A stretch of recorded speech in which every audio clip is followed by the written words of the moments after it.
Kachai Kayamba.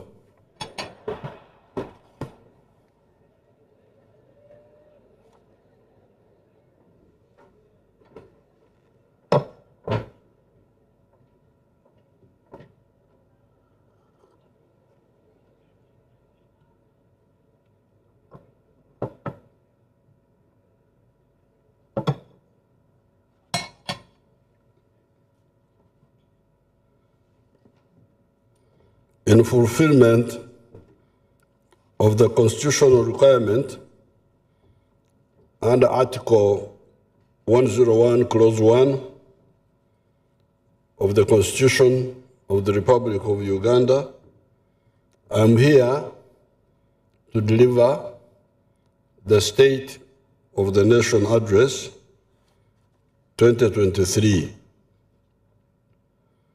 Madam Speaker, since my last address, a number of Ugandans have departed from this earth, some of whom are the late General Eri Tumwine, former Minister of Security and Senior Advisor to the President on Security,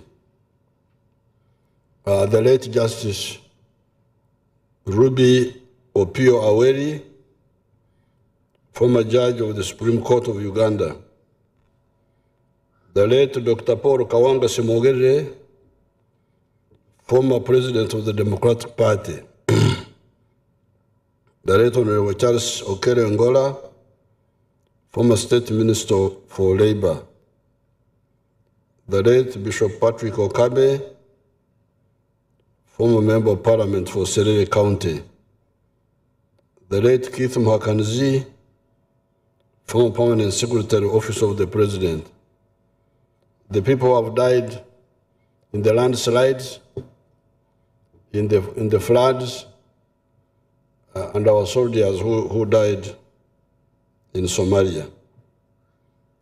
I want to thank Right Honorable Speaker. She has already asked you to stand up to show respect to the departed, so I will not repeat it. That one is already done.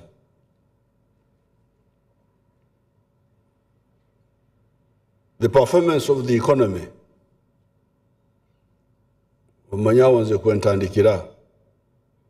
start with the economy.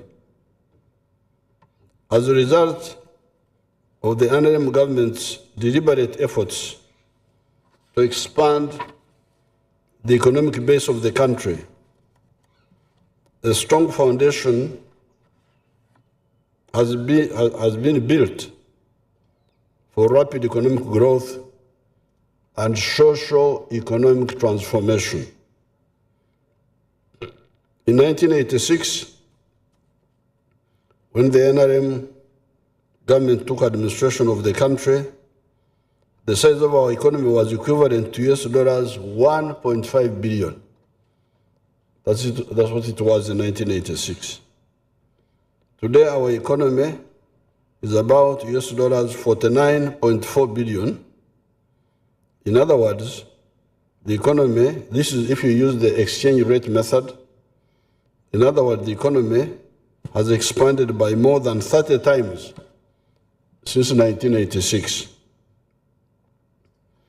The economic growth rate for this year is projected at 5.5% in real terms, compared to 4.7% last financial year, 2021-2022. Over the next 5 years, the economy is projected to grow at an average rate of 6.57% per year. But these are the growth rates of the Ministry of Finance. I believe we can grow faster than this. You know, I don't always agree with that Ministry of Finance.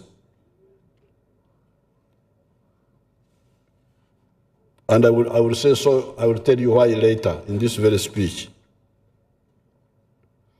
This growth will arise from, one, economic stability as a result of low inflation, two, establishment of more manufacturing plants, factories, Ugandans, when you hear plants, don't think they are talking about crops. Plants in this English of theirs mean factories. I don't know why they call them plants. Amakorero. Continued implementation of the parish development model.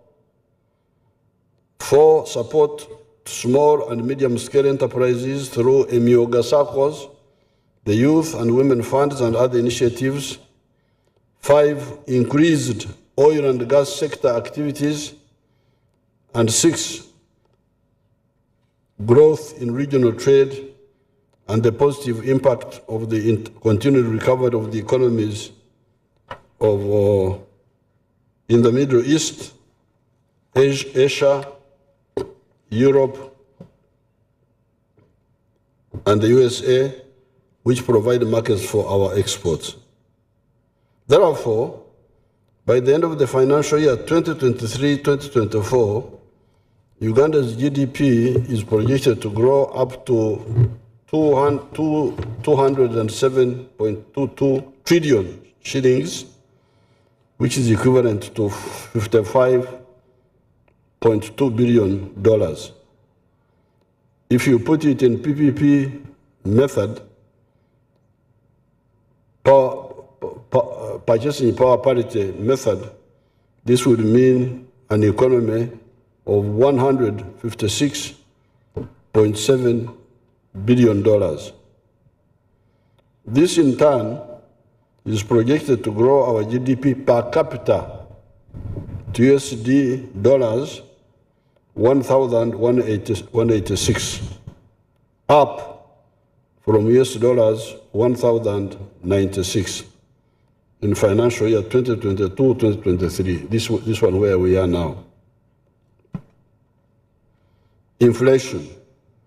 The prices of domestic goods and services have come down compared to what they were 1 year ago. To take a few examples, the price of edible oil has reduced from shillings 10,079 per litre in March 2022 to shillings 9,556 per litre in March 2023. Petrol, from a peak of Uganda shillings 6,563 a litre, Uganda shillings 5,138 a litre now. Ordinary cement, from a peak of Uganda shillings 37,315 a bag of 50 kilogram in May 2022 to now 34,874 shillings. Therefore, we have defeated the rapid increase in prices of both consumer and production prices.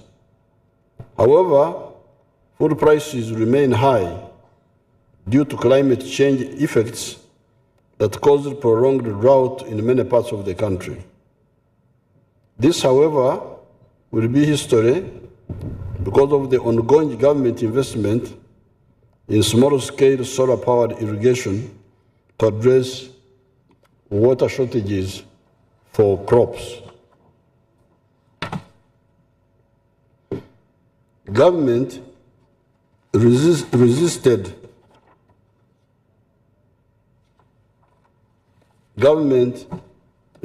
price controls and subsidies when prices went up sharply. You know, there are always those pressures for populist, cheap actions which are very dangerous to the stability of the economy.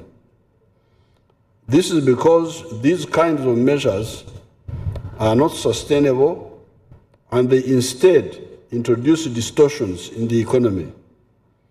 They bring about the old habits of smuggling, magendo, and can result in shortages of goods in the market. This happens when some rich business people hide consumer goods to cause artificial shortages in order to benefit from higher prices. Some countries gave subsidies or controlled prices of some essential commodities, such as fuel, bread, wheat, etc. We do not believe in subsidizing consumption, such as subsidizing petrol for people to drive to nightclubs. I cannot subsidize fuel so that people drive more to the nightclubs. If they want to go to the nightclubs, they go there at their own cost, the cost of their pockets. However, if prices are distorted by some non-economic factors, such as the sanctions by the West on account of the war between Russia and Ukraine, for inputs into production such as fertilizers, it may be logical to look at subsidies. We are studying this. Our policy as government is to allow demand and supply forces to determine prices and incentivize production. However, on the issue of fertilizers, we shall either get a solution to stop the Western countries interfering with our supply of fertilizers, or we may have to look at subsidizing at least fertilizers. International trade. Export revenue of goods and services was $6 billion for the calendar year ending 2022, of which export of goods merchandise was worth $4.3 billion. For the 12 months to February 2023, we have exported 5.7 million bags, each of 50 kilograms of coffee, worth US dollars 858.7 million. The fish we exported was $166 million. Beans, $132 million. Sugar, $146 million. Maize, $131 million. And industrial products worth US dollars $348.9 million. These were exported mainly to the regional markets. All this has been possible because of the NRM's efforts to grow and diversify the economy. Export of services was worth US dollars 1,776 million dollars, or $1.8 billion, of which tourism was US dollars 1,047 million. And this was equivalent to 59% of all the services export receipts. This shows the huge untapped potential in the tourism sector that the government is working in partnership with the private sector to harness. Regional integration efforts and promoting intra-African trade are taking root. Uganda now exports more to Africa than to the rest of the world, with 86% of our exports going to Africa in the 12 months to February 2023, and 57% to the East African countries. What we need to intensify as Africa is to build the regional infrastructure to improve connectivity within the region and reduce trade transaction costs. This way, we shall be able to pull our populations out of poverty much faster, because we shall attract more investments. On foreign direct investment, Uganda's investment climate remained competitive in the region and globally. Because of this, investors willing to bring their money and invest here have increased. This is partly due to the stable and sound economic policies and the prevailing peace and security in the country. Foreign direct investment, FDI, inflows to Uganda continued to recover and reached US$ 949 million during the first 6 months of this financial year, 2022-2023. This is in part due to increased financing to the oil and gas, as well as the mineral development sectors. Increase in household incomes. Although the country has been faced with economic shocks, household businesses have responded positively to government investments in especially infrastructure and the various wealth creation initiatives. As a result, 60% of households have increased their incomes in the year ending December 2022 compared to 43% whose incomes increased in the same period a year ago.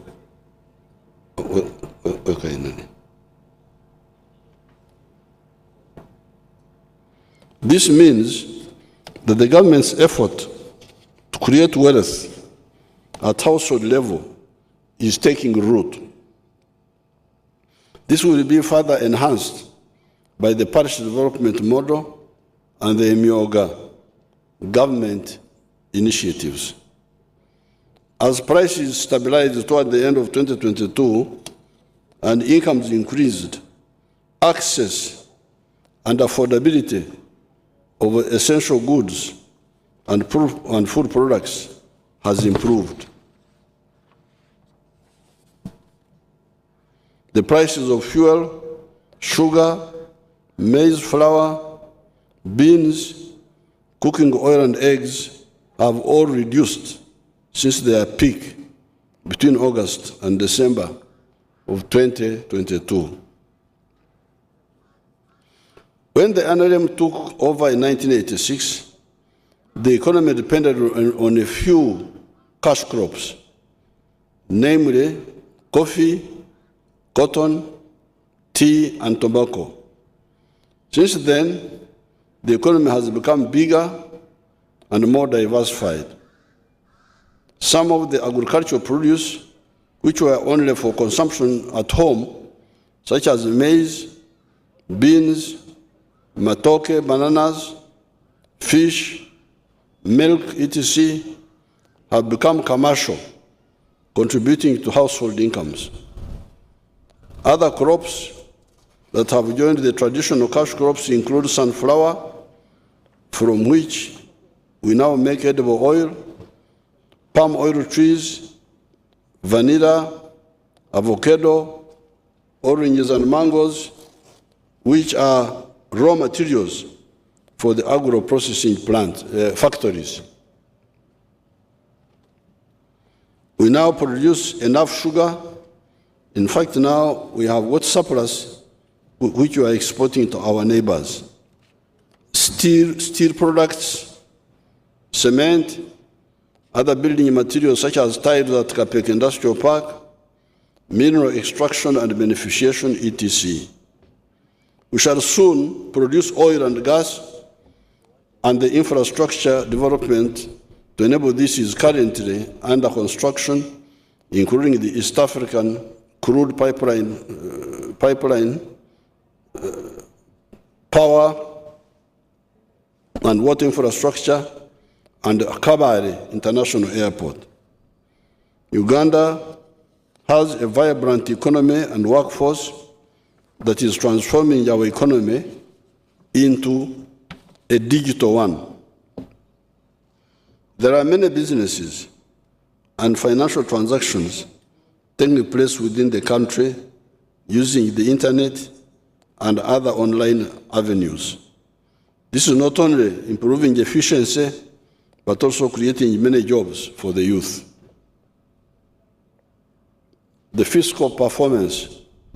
Domestic revenue in financial year 2022-2023 is estimated at Uganda shillings 25.55 trillion.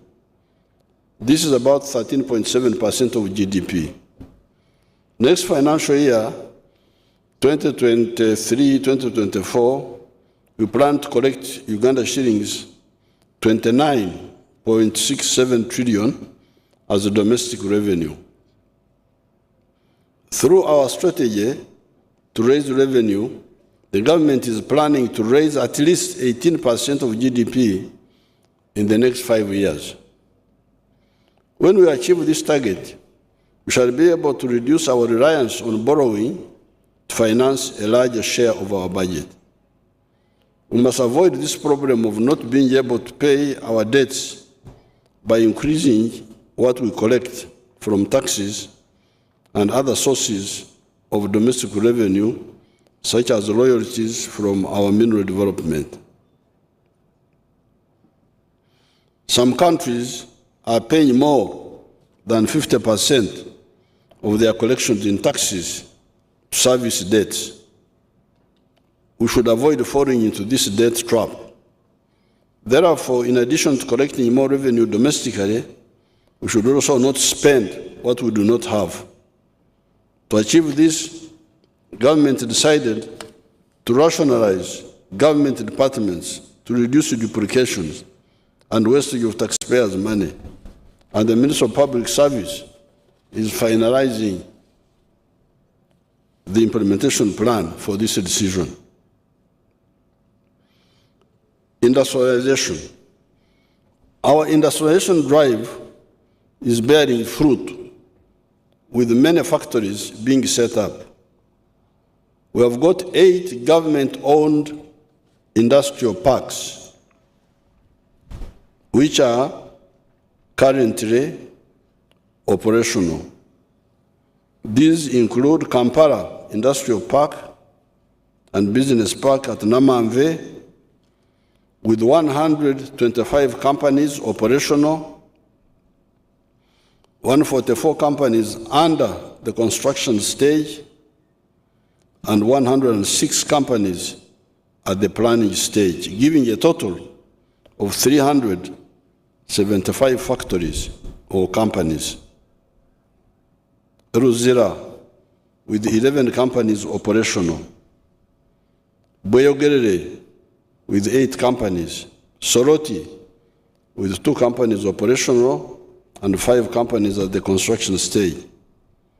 Tianshan Mbare Park, with 16 companies which are operational, while 4 are under construction stage. Jinja, with 1 company for assembling electric buses operational. Mbarara, for small-scale enterprises, for which 35 workplaces are occupied. And Kasese, where 1 company is operational and 5 are under the construction stage. Both Karamoja and Koboko industrial parks will soon start. In addition, we have 3 industrial parks which are operational under a public-private partnership, PPP arrangement. These include Liaoshen Kapeka, with 17 factories. MMP Buyukwe, with 6 companies operational. And Tiantang Mukono, with 4 companies.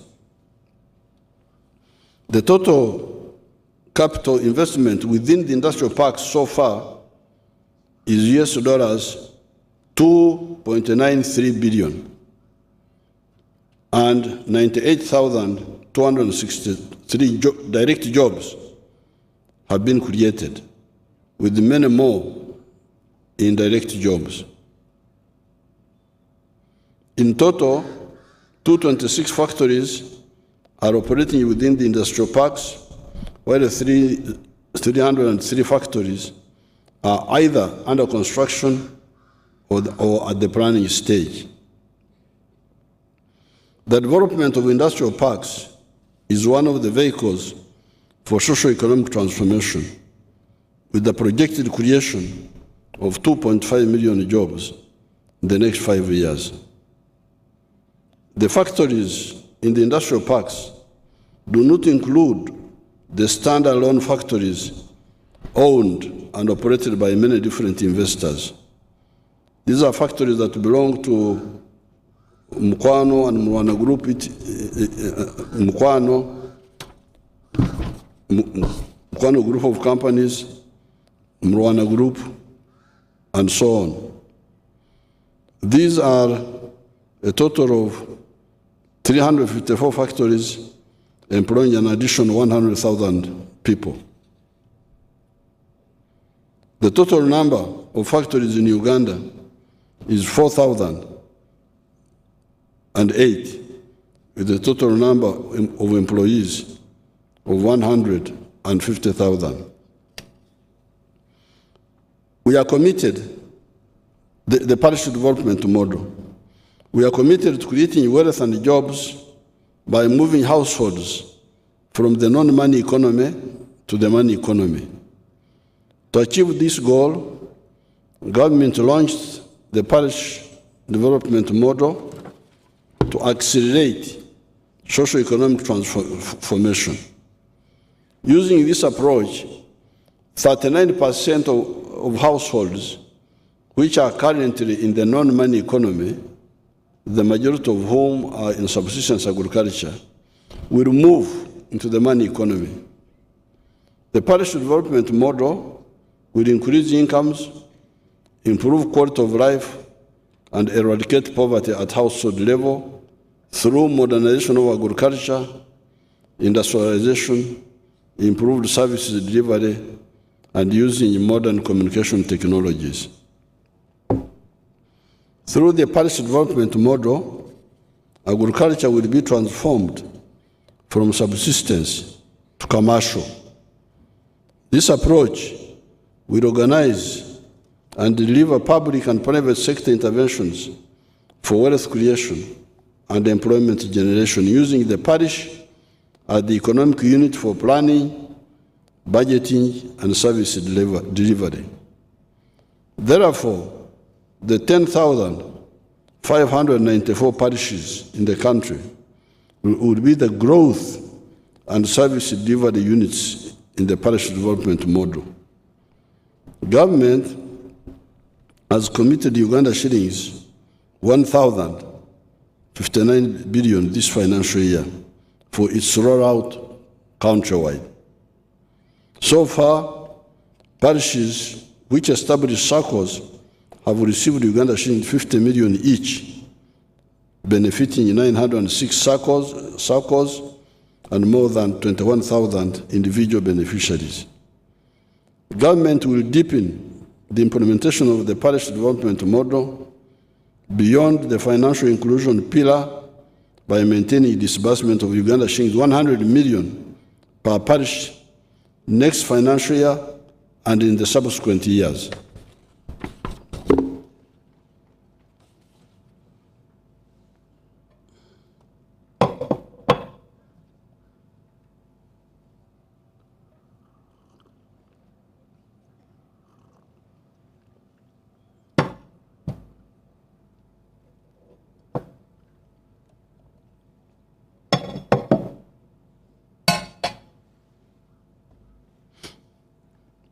When I visited some parts of the country, I was told that some of the parish development model money has been given to people who are not eligible.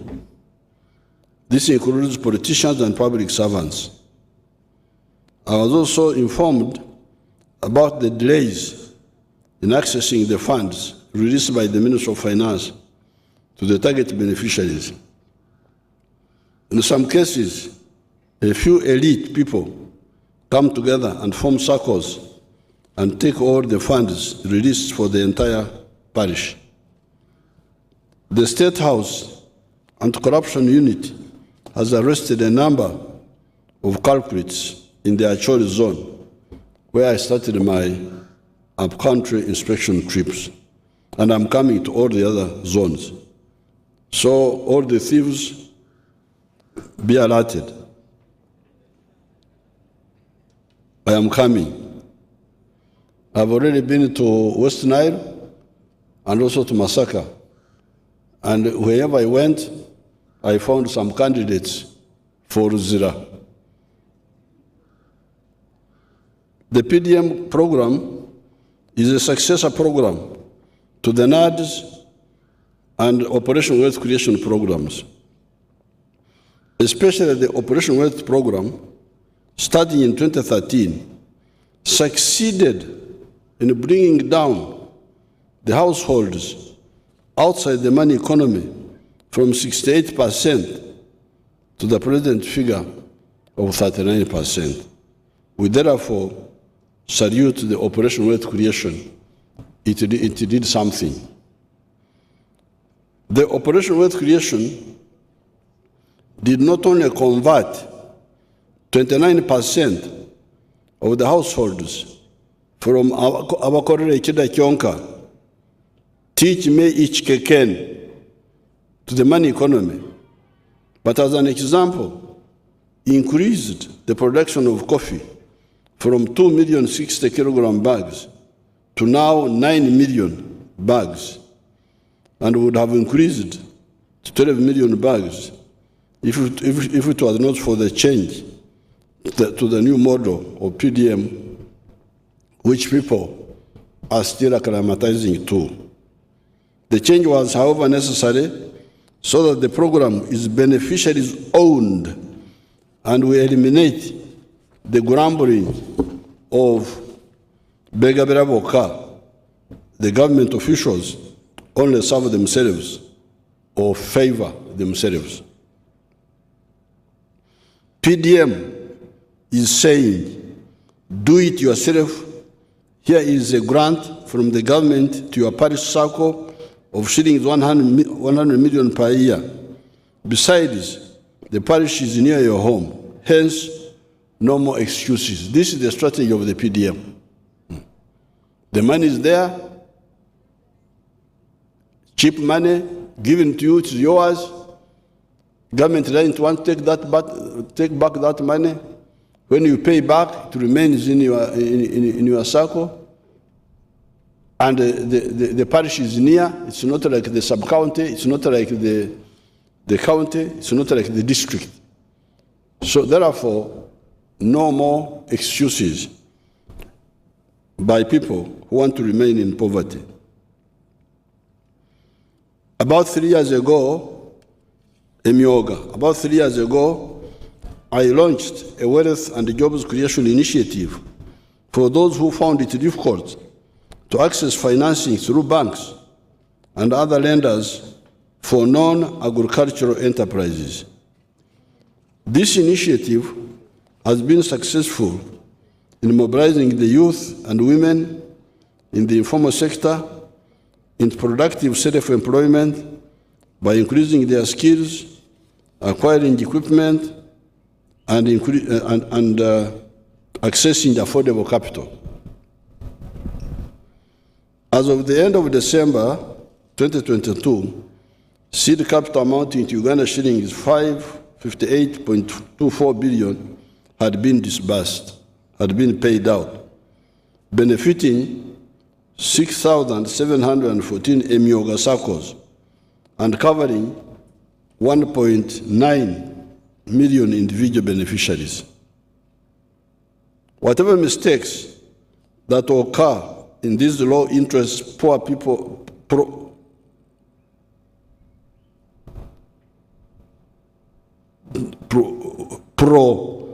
poor people funding efforts are correctable and are detectable. If you liaise with the public in your areas, like I've been doing with the public barazas in my recent trips up country. Agriculture. Agriculture sector as a whole contributed 24.1% of GDP. The sector grew by 4.4% in the financial year 2021-2022 as compared to 4.3% in the financial year 2020-2021. The value of agricultural exports registered a growth of 24% from US dollars 1,678 million in the financial year 2020-2021 to US dollars 2,000 million in the financial year 21-22.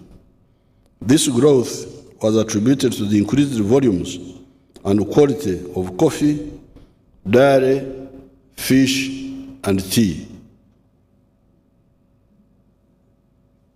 Performance of selected enterprises. Coffee. To take some examples, the volume of coffee produced increased by 5% from 8 million 60 kilogram bags in financial year 2020-2021 to 8 million 4.5 million 60 kilogram bags in the year 2021-2022. This is on account of government interventions such as generation and distribution of improved coffee variety seedlings, increased use of water for irrigation, and promotion of use of fertilizers. The volume of exports increased of export of coffee from 6 million bags, 6.1 million bags in the financial year 2021 to 6.3 million bags in the next financial year. That was an increase of 3%. The value realized from coffee exports increased by 58% from $544 million in 2020-2021 to US dollars 862 million in 2021-2022. Dairy, the milk. The production of milk increased by 193%.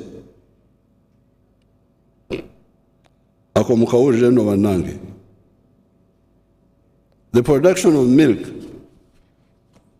increased by 193%. Not 10% like this one of finance. Finance is 6%, 5%.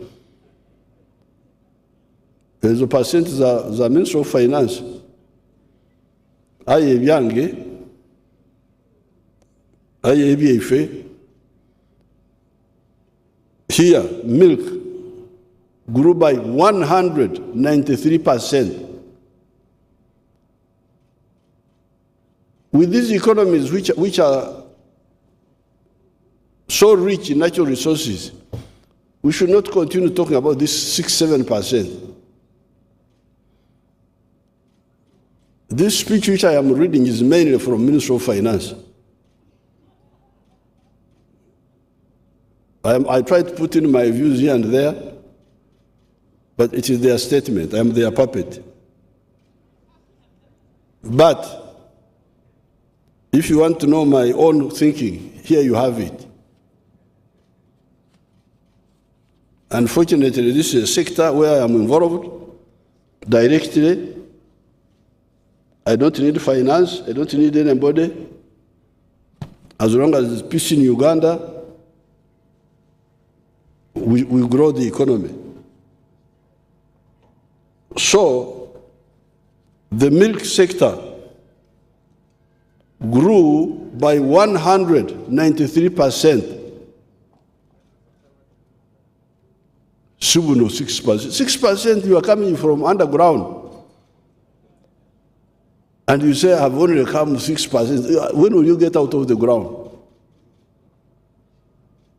Turkrabadi, Kubanga oli eyo wansi eyo. When shall we see you? So the milk grew by 193% from 2.8 billion liters in the financial year 2020 to 5.4 billion liters in financial year 21-22. In the same period, the export value of milk and milk products increased from US dollars 98.8 million in 2021 to US dollars 103 million in 2022. This is attributed to the compliance by the private sector to quality standards and regulations. Beef. The production of beef increased from 228,000 in financial year 2020-2021 to 230,000 in the financial year 21-22. In the year 2022, the amount of beef exported was 247,000, valued at 2.9 trillion shillings, as compared to Uganda shillings 1 trillion fetched in the year 2021. Fish, ebyenyanja. The total fish catches from all the water bodies increased from 621,000, valued at $1.8 billion,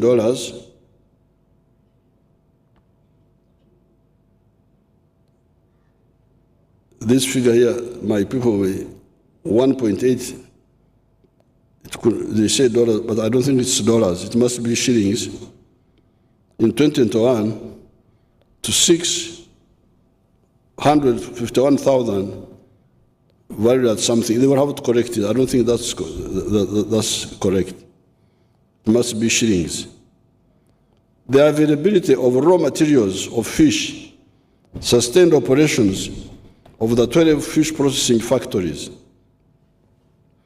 The performance has been a result of government focus on gazetting of fish breeding grounds, enforcement of fisheries laws and regulations, provision of quality fingerlings and fish feed, and providing and enabling an enabling environment for the private sector to invest in aquaculture. The value of fish and fish products exported increased by 27.7% from US dollars, this one sounds more correct, from US dollars 148 million in financial year 2021 to US dollars 156 million in financial year 2021-2022. Provision of quality agricultural inputs. Government is currently implementing the parish development model, transform the livelihood of the 39% of the households still in subsistence economy to modern commercial farming.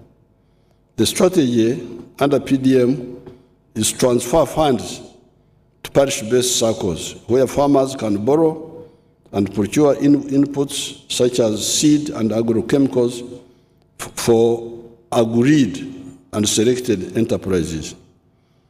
Government will continue to ensure that farmers across the country access quality seeds, planting and stocking material, disease and pest control, research, extension, and overall policy guidance. Pests, vectors, and disease control.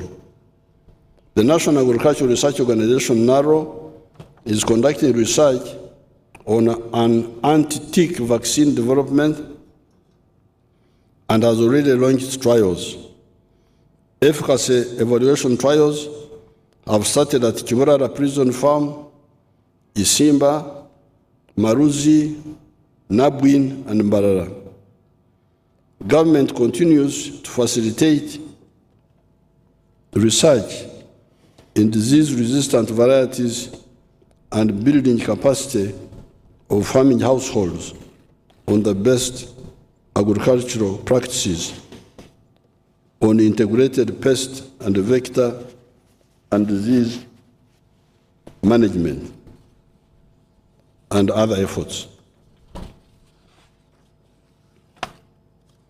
Mechanization and farm power.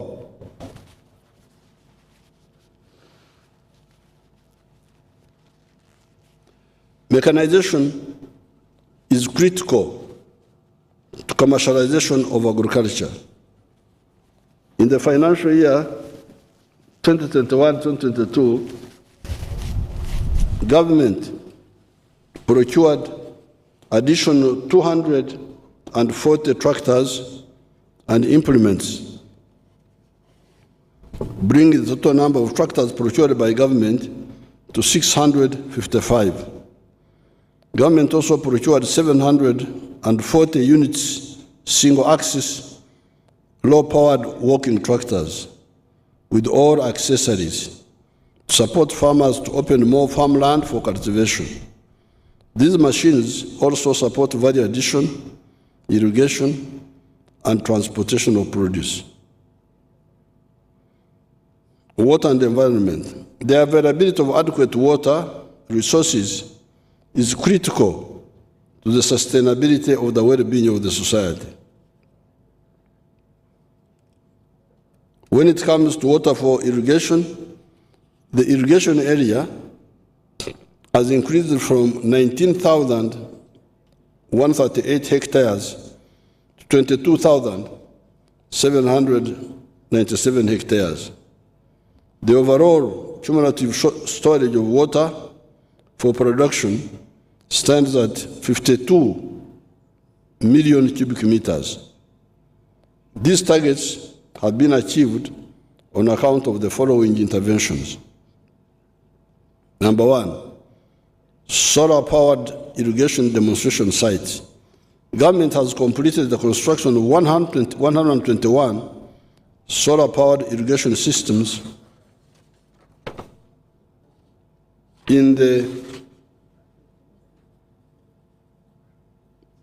on individual farms, creating water storage capacity of 206 million liters, serving 42,000 livestock.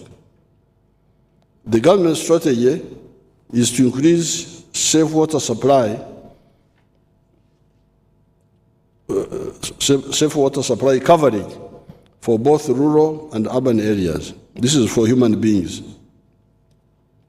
The current safe water coverage in rural areas is estimated at 70%, while the urban water access is at 72%. Out of 70,512 villages, 49,102 villages have been served with at least one source of safe water. To achieve the planned target to restore wetland cover back to 13%, government is implementing several interventions that include restoration of degraded wetlands, demarcation of wetland boundaries, and strengthening awareness and sensitization campaigns on conservation of wetlands, as well as providing alternative livelihoods for people that have been encroaching on wetlands.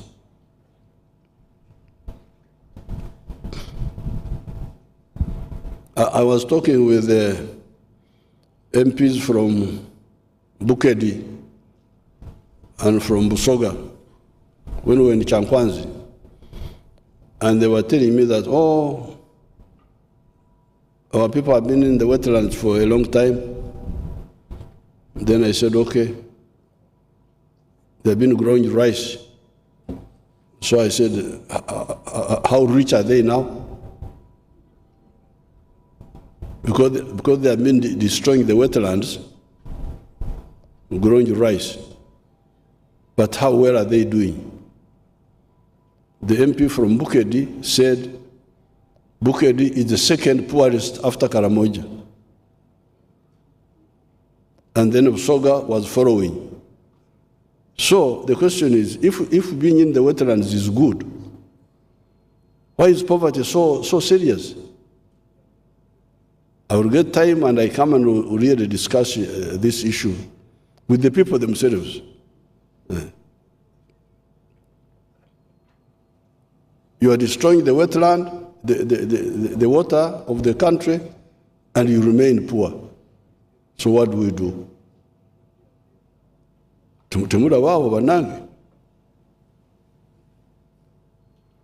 Floods. Floods have over the last 3 weeks been experienced in River Katonga and River Ruizi catchment areas, resulting in destruction of infrastructure and property such as roads, bridges, people's houses, disruptions to transportation of even death, as reported around River Ruizi in Mbarara.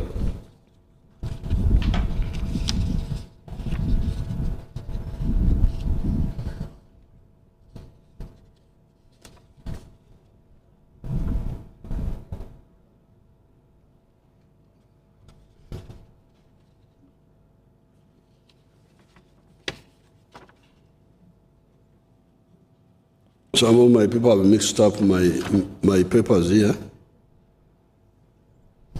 but I will manage them. They are put 21 before 20. So here, I will read it the way it is. They will sort it out. Here they are saying districts of Buweju, Bushenyi, Ibanda, Isingiro, Kabarore, Kamwenje, Kanu. So they are talking about irrigation.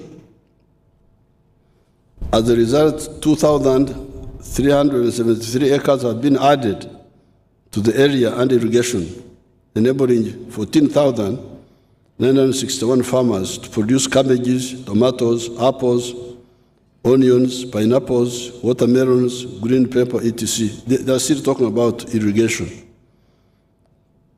The following medium-scale irrigation schemes have been completed. Ngenge, 880 hectares. You, the MPs, you know, these people may say completed when it is not completed. So this is an opportunity for you to help them. They say, Ngenge, you are now very all right. Ngenge, in Sebe, 880 hectares, irrigated. Ruenga Aju, 116 hectares. Tochi, 500 hectares. Mobukutu, 480 hectares. Dohotu, 1,000 hectares. Olweny, 600 hectares, and so on. Then they talk of communal valley tanks. Government has constructed 44 communal valley tanks in Nabiratuk, Kotido, Amdat, Kabong, Karenga, Soroti, Butebu, etc. This has created a storage capacity of 6.6 billion liters, serving 89,000 livestock. So then, this is where they mixed up. They put 20 after 21. This is not the end of the world.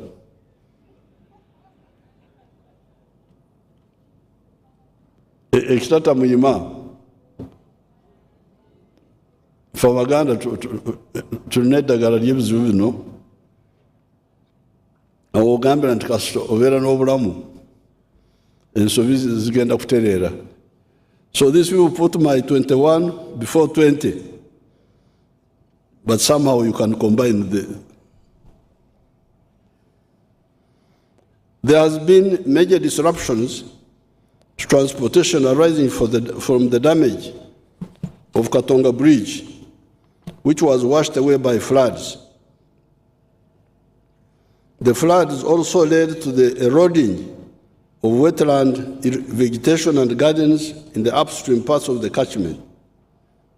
This flooding was caused by a dam breach along the 4-kilometer stretch of the Kalungu-Gomba Road in Bugomara village, Ruabenge sub-county in Karungu district.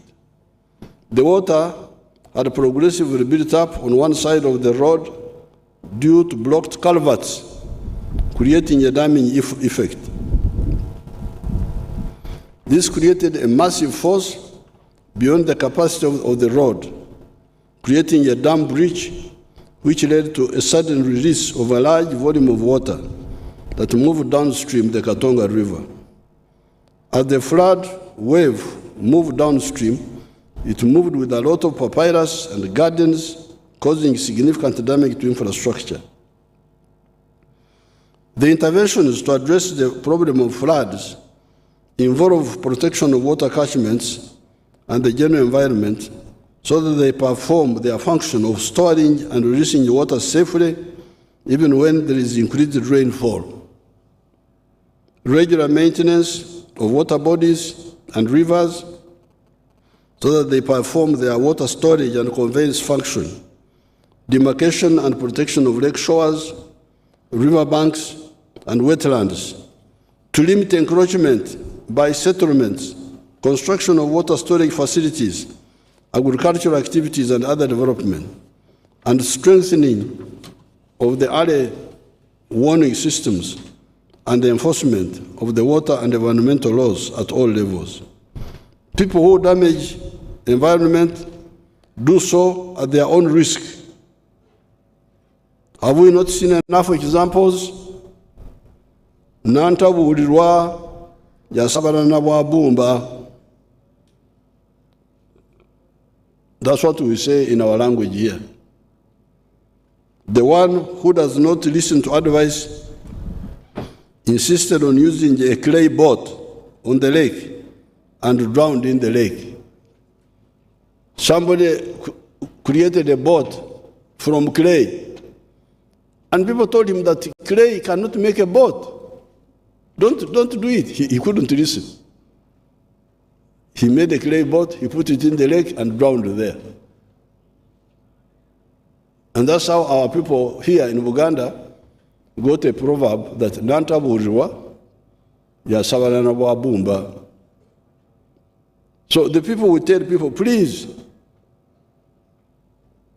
in the book of Genesis, ate bino bya Katonda, this is now not mine.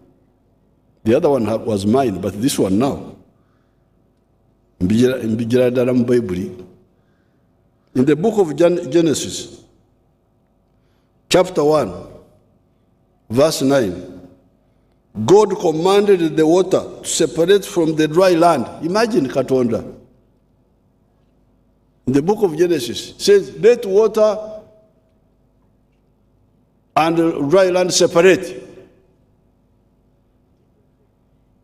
It says, then God said, let the waters under the heavens be gathered together into one place, and let the dry land appear. And it was so. That's what God said. But a Ugandan comes and says, God was wrong. What is water? I will turn into garden. Abana Uganda tebatia. God said this is water. And you say, no, he made a mistake. We shall get time and talk. All the death from landslides, floods, etc., come out of rebelling against God, rebelling against science, and rebelling against common sense. Water bodies and their emiga is the Nyankore word for the edge of the water body, are not for human settlement. They are for water conservation. Priorities. Government approved the agriculture value chain development strategy, which recognizes that intervention and the parish development model will prioritize the following: guiding farmers on enterprise selection, ensuring adequate quantities and qualities of seed, breeding and stocking material, i.e. research and breeding. Number 3, ensuring sustainable high yields through control of pests, vectors, and diseases for crops and animals.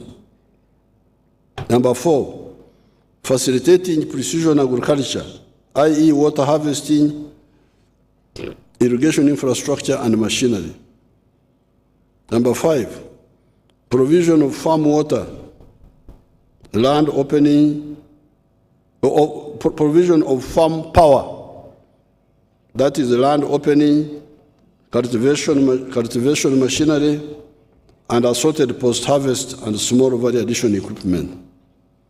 Number 6, ensuring that the materials planted survive through ensuring adequate farmer education and extension services. Number 7, ensuring that there is proper post-harvest management to avoid pre- and post-harvest losses. Number 8, supporting primary processing through provision of skills and assorted equipment to address specific value chain needs. Number 9, supporting medium to large-scale, model, or extensive farmers, because these create effective demand for the small-scale and intensive farmers. Tourism. Tourism is another area which has got significant potential for the economy. We have the best tourism sites, including our national parks of Chidepo, Maxon Falls, Queen Elizabeth, Lake Mburo, Elgon, Rwenzori, Chibale Forest, Bunyonyi, and many game reserves across the country. Uganda's tourism sites rank highly in international media outlets and global tourism agencies. Despite the global lockdown, we received about 500 tourists in 2021 and revenue of US dollars 530 million. The number of tourists coming here has recovered since the lifting of the COVID-19 lockdowns to 814,000 by December 2022 and earned us US dollars 1 billion in the calendar year 2022. To harness the tourism potential further, government is undertaking the following interventions in the tourism sector: ensuring security of the country and tourism sites.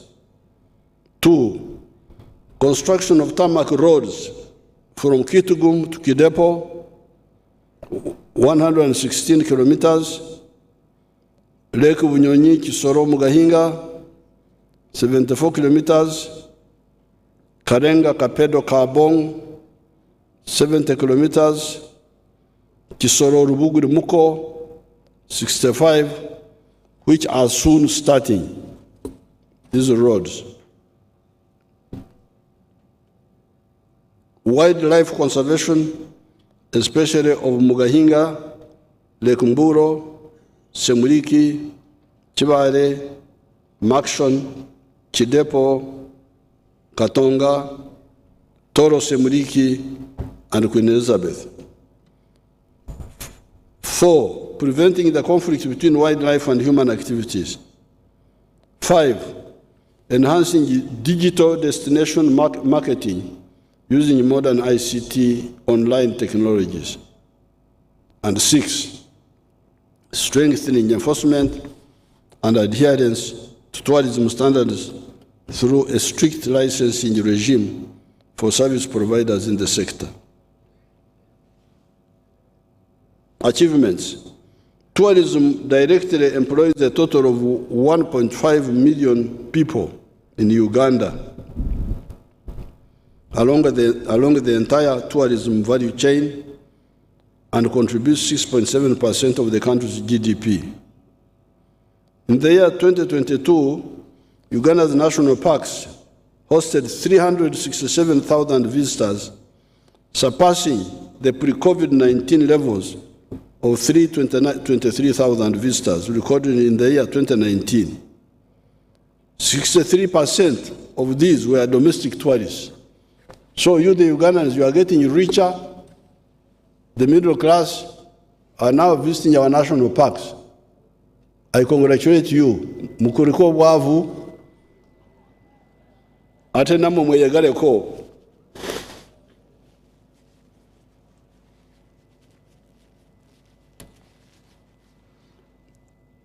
Although we had corona, you hear that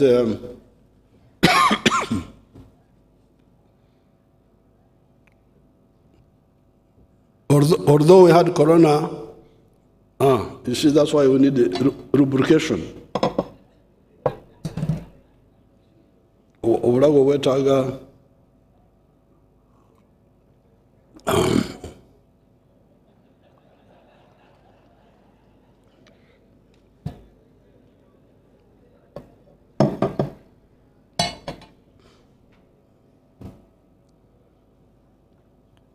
although corona stopped people from coming from outside, but the figure here is showing that arrivals into the national park went up. And the main reason was because of the Ugandans who are going to the national parks, which means the Ugandans now have some, yes. In the year, Uganda's national, the year 2022, Uganda's national parks hosted 367,000 something, instead of 323,000. Why? And this is in spite of corona. Why? Because many of the 63% were the rich Ugandans who were moving around the country even during the corona time. The international visitor arrivals increased to 815,000 in 2022, up from 473,000 in the year 2020 during the COVID-19 pandemic. Although there is recovery, the performance is still lower than the 1.5 million tourists recorded in 2019. Full recovery is expected in the year 2025.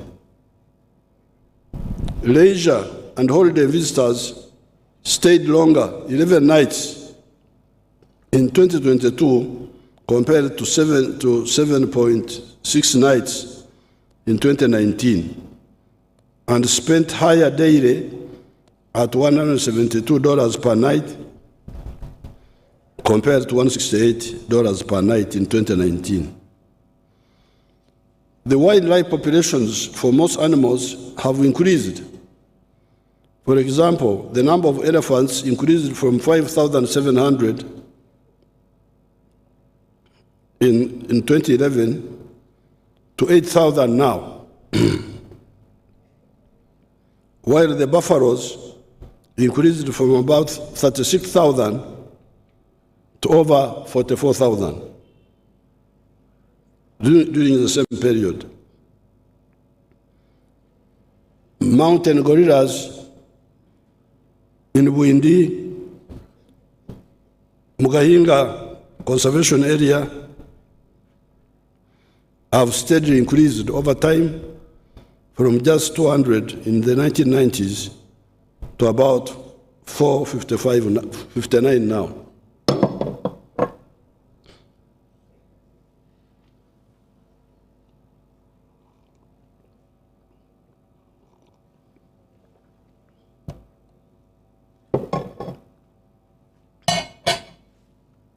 Infrastructure development. The total national road network now stands at 21,000 kilometers of roads, of which 6,000, which is 29.6%, is tarmac, is paved. Although construction of bituminous roads started more than 60 years ago, more than half of the paved network has been constructed to bituminous standards within the last 15 years.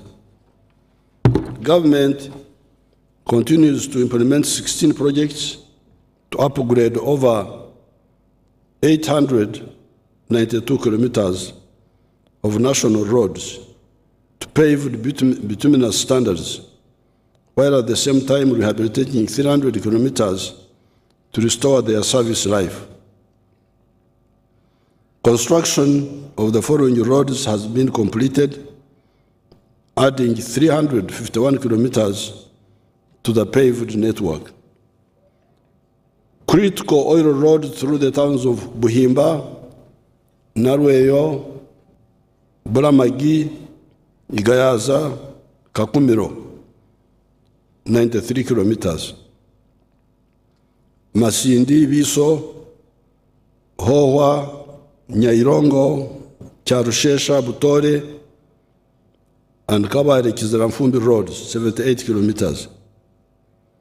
Rukungiri, Chihi, Ishasha, Kanungu, 97 kilometers. Kapchorwa Swam, 73 kilometers. Kitara Gerenge, 10 kilometers. The rehabilitation works of Mtiana, Mubende, 86 kilometers, 14 kilometers town roads in Mbende, Oruyo, Pakwach, 62 kilometers, Arui Nebi, 33 kilometers are ongoing. Government is expediting the construction of the standard gauge railway starting in next financial year, 2023-2024, starting with Malaba to Kampala. I welcome the decision of His Excellency President William Ruto of Kenya agreeing to extend the standard gauge railway from Naivasha to Malaba, because that was a problem.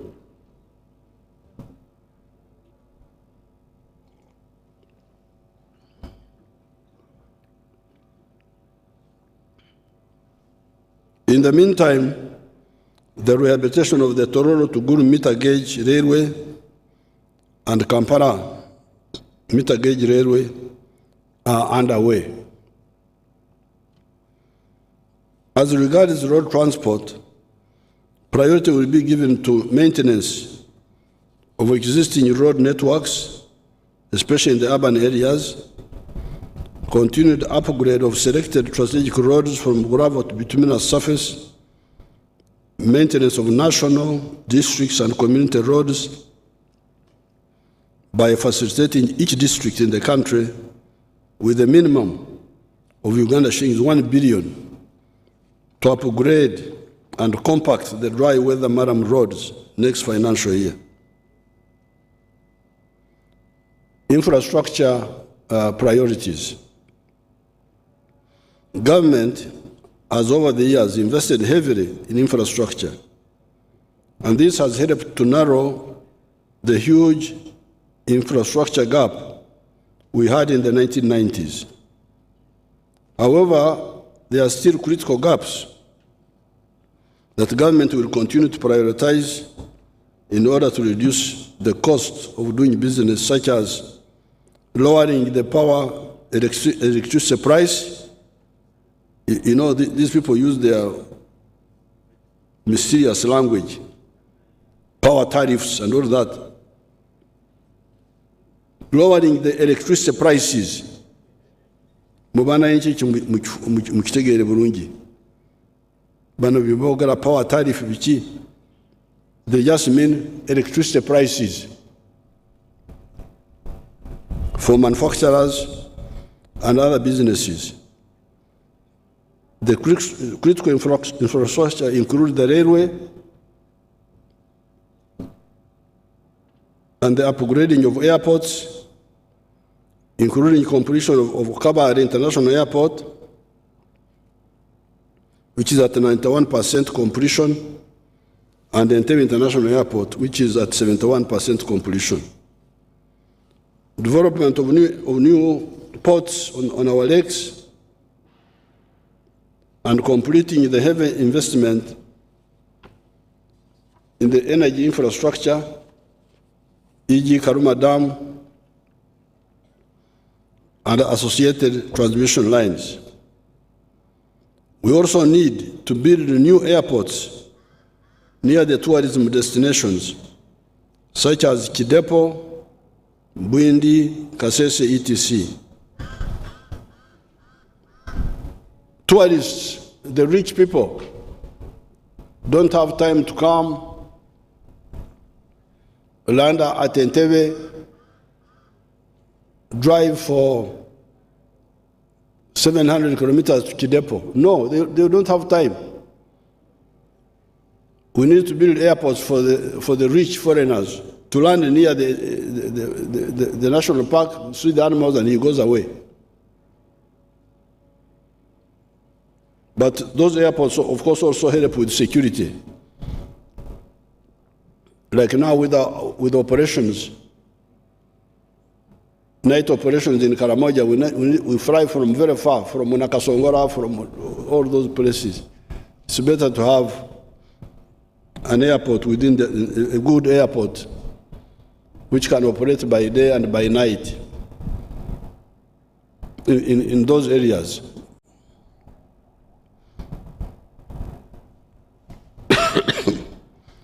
Government will prioritize infrastructure that supports industrialization, production of oil and gas, and promote tourism.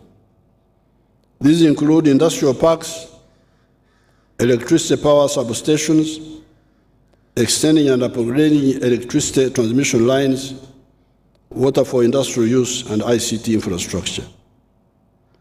Energy. The total electricity generation capacity is now 1,346 megawatts. This is from 60 megawatts in 1986. This will increase to 1,800 megawatts once Karuma is commissioned this year. This means, therefore, that the construction of the transmission lines to evacuate this power must be completed without further delays. These lines include Karuma, Kawanda, 400 kV, Karuma Oruyo, 400 kV, Karuma Lira, 132 kV, and Kole, Gulu, Nebi, Arua. They didn't put the strength here. I think it is 132 kV. The demand for electricity is increasing by 15% per year. Although these figures of finance, these figures are Kasowo. My figures, you had my figures of the milk, 193%. But about 15%. Anyway, we are talking with finance. I think we shall eventually agree. They are beginning to wake up. Because they are the ones who wrote this.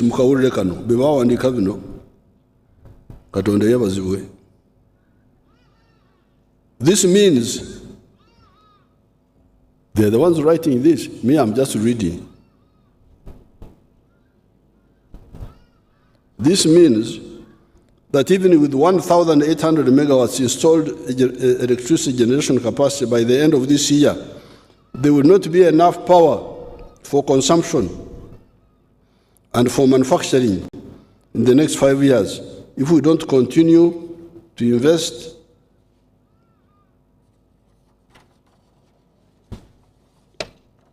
in a generation. Katonda yabaziwe.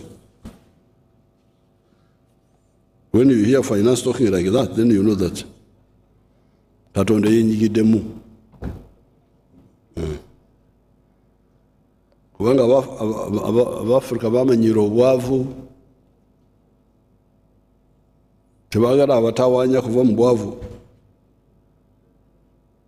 Given the many manufacturing factories that are being established in Uganda, we shall need to both increase and diversify our energy sources, including nuclear energy, to supplement our other sources such as hydro, solar, and thermal power.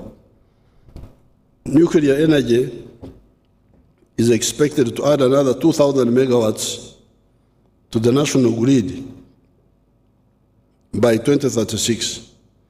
However, by 1940, we must ensure the generation of 52,000 megawatts from all sources. I'm glad they have now put it here. Because I had a big discussion with these wonderful people. You know, our brothers in South Africa,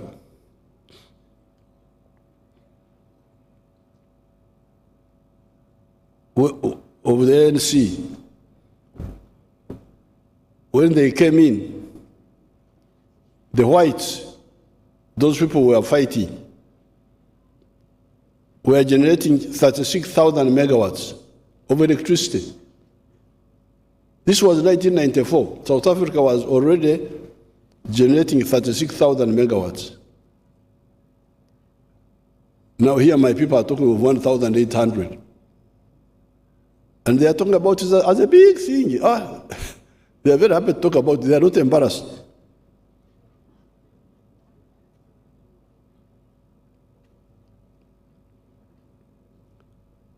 I think South Africa now is generating 42,000 megawatts or something like that. But there is a big power shortage there. President Ramaphosa told me. So you can imagine 42,000 megawatts, but our brothers are crying in South Africa. And here you have got my people here talking 1,800 megawatts. They talk about it as a big thing. They don't even feel embarrassed. They go to international conferences with PowerPoints that they are showing. How wonderful they are. I feel embarrassed on them. Please don't show these figures. Keep quiet.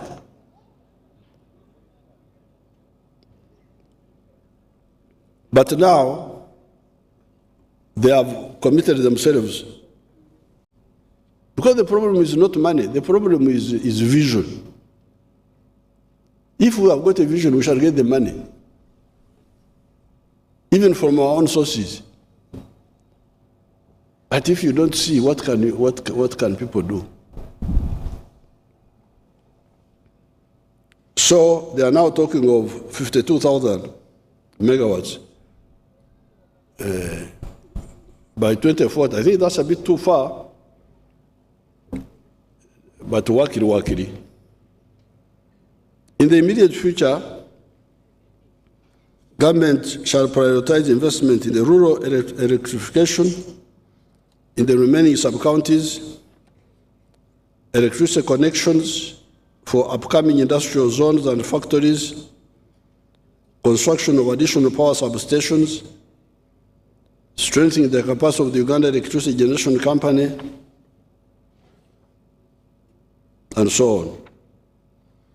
Above, in this speech,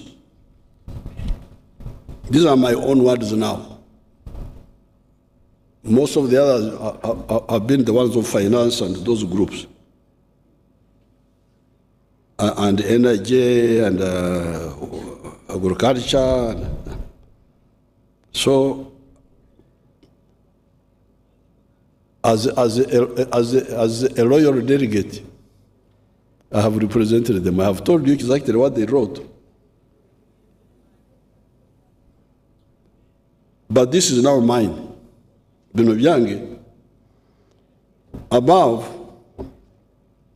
in this speech, I have said that our economy will be of the GDP size of US dollars 55.2 billion by the end of the financial year 2023-2024. This is assuming a rate of growth of 6% per annum. This is all while our economy is still largely raw material based. This is the problem I have with finance. And all those wonderful people, agriculture, what? All these plans, 6% rate of growth, this one, they are all assuming we remain a raw materials producing country, which I don't accept. This is assuming a rate of growth of 6% per annum. This is all while our economy is still largely raw materials based. Coffee is a good example. 99% of our coffee is exported as unprocessed coffee, a raw material for cleverer people. For abatarengera, we who don't see far, we sell our raw material to cleverer people to earn big money out of our sweat. With the unprocessed coffee, we get US dollars 2.5 per kilogram.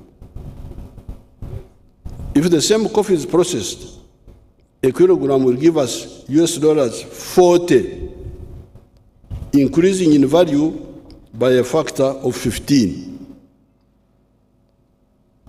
If this logic of value addition is extended across the entire spectrum of our raw materials, our economy will expand by at least a factor of 10.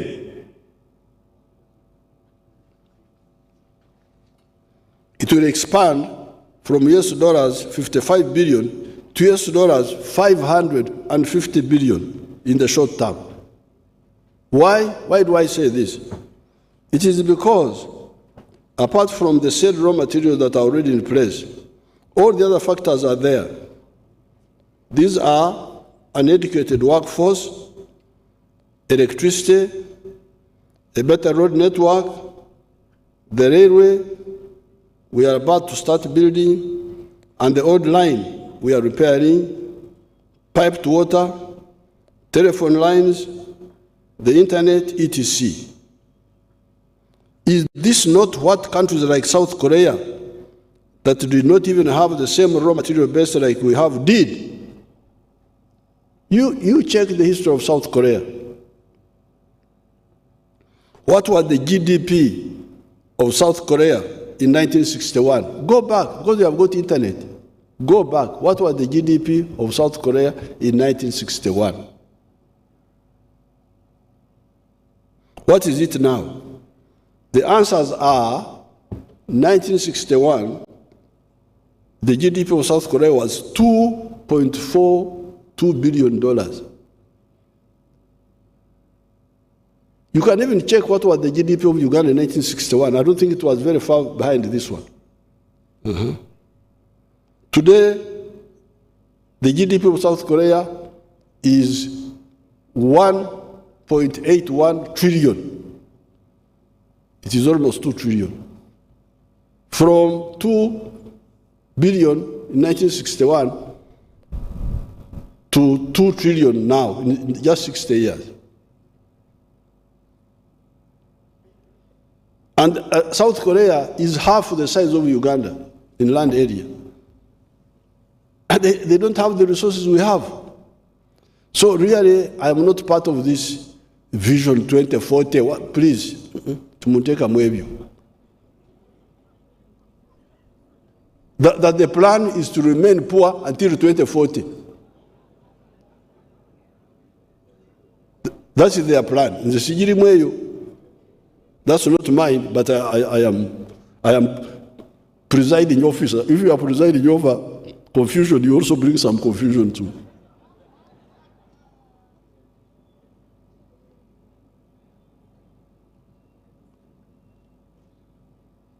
Let us add value to all these raw materials. We only have two obstacles to this remaining problem. Delaying and tossing up and down investors. This delaying and tossing up down investors. One day, our late Prime Minister Museveni, who was sitting in one of those rooms, I was sitting here, Museveni was sitting there. There was a rich man, I've forgotten his name, from America, a white man, whose company has got wealth bigger than the GDP of the whole of East Africa. So I was trying to convince this man to come here. And Museveni said, you write to me, that this man writes to him. I told Museveni in Uganda, uyo musajja tasobola kuwandikira gwe.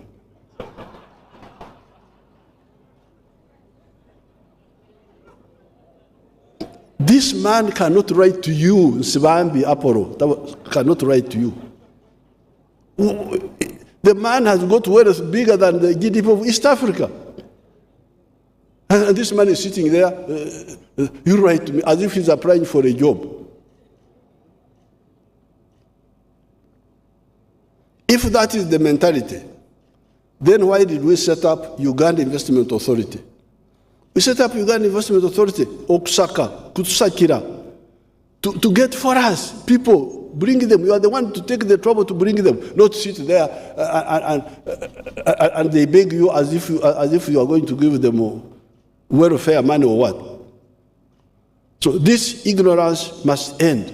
I told Museveni in Uganda, uyo musajja tasobola kuwandikira gwe. You just overestimate yourselves. So this tossing up and down investors must stop. This is the biggest problem I have. You need to kusikiliza, you need to bring. That's number one. And corruption by some decision makers. Corruption. They want to get money from these investors. Can you imagine? Not only do they waste their time, but they also want to. The ones who bribes you is the one who is desperate. But the real credible investors will not waste time with you. You delay him, he doesn't even come back.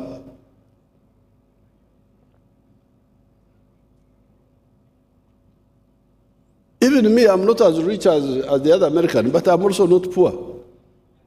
You can't waste my time with my cows. I just say, okay, I just go back to my cows. I have no time to waste with people who are not serious.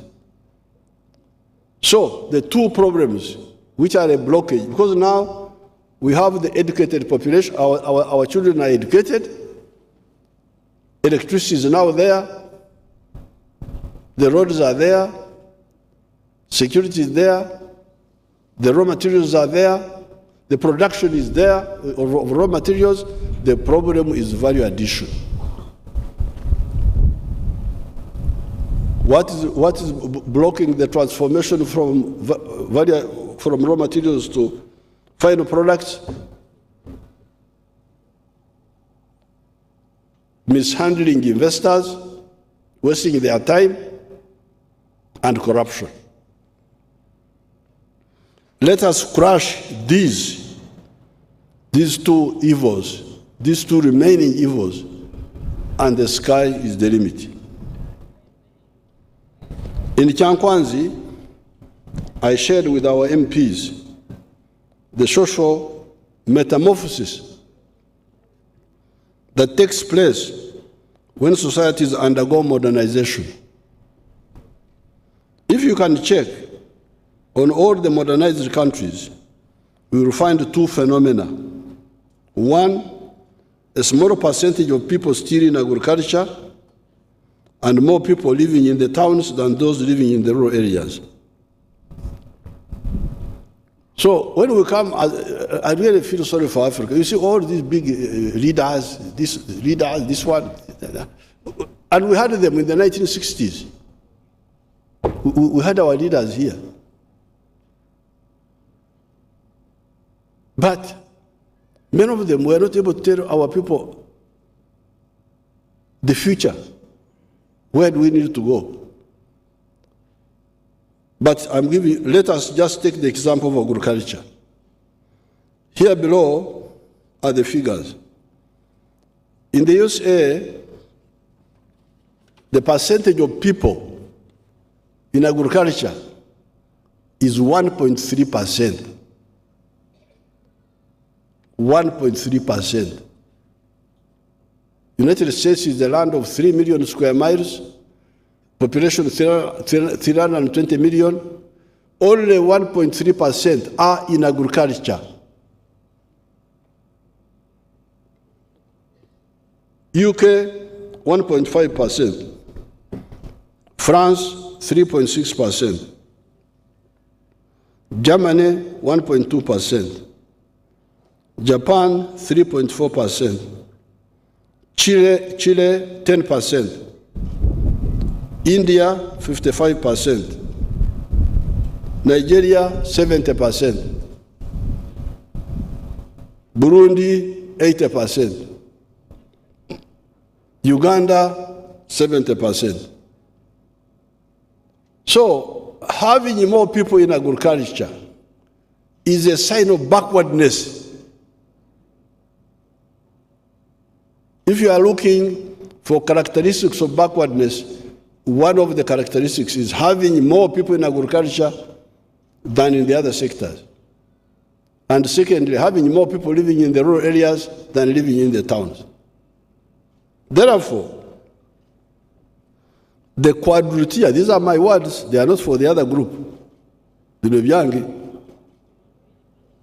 because they gave me that power that I'm the one to read the speech. So I read theirs, but also mine. Therefore, the quadrilateral efforts we are currently involved in, the four layers of efforts, are in order to enable Uganda to achieve this metamorphosis. I was telling you, one of the MPs asked me a question which helped me to remember. We must have these three levels of efforts. Tier 1,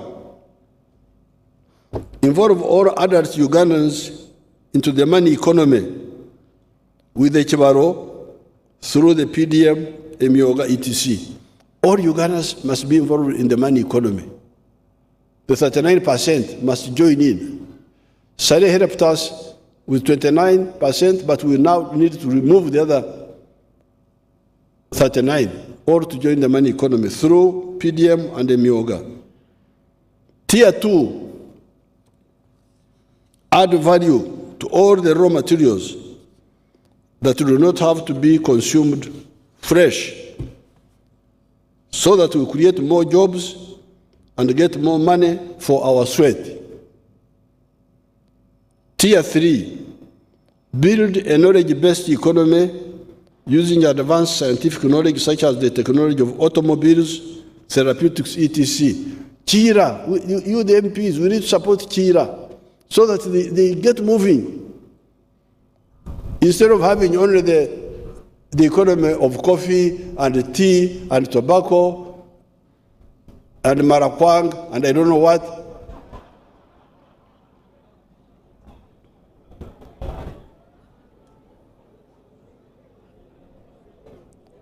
Let's have an economy of automobiles. Why do we have to beg? Why can't you have automobiles as part of your economy? Struggling with Chira Motors, the scientists have made the vehicle, but the people who have money to support them don't support them. We are struggling, begging.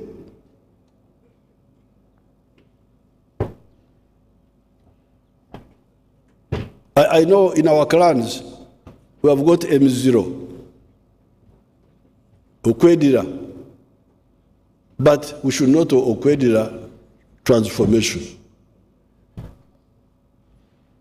Okwedira okukola motoka zikito sikiriyo. Let's have a part of our economy based on automobiles. So you are losing twice. First of all, you sell your coffee as Mbide. Before you kusogora omwenge okujamo okusogora ombisi okukyusa ombisi okujamo omwenge muganda, then nofumba omwenge muganda noja mukali akatira ddala. You don't do that. You just sell Mbide. The other man is the one to go and get all the value.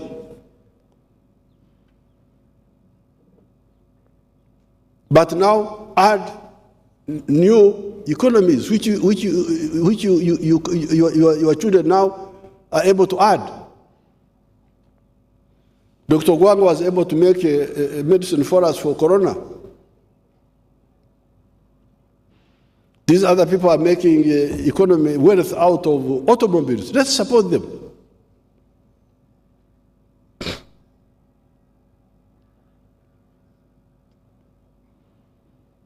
And Tier 4, expand and modernize the services sector.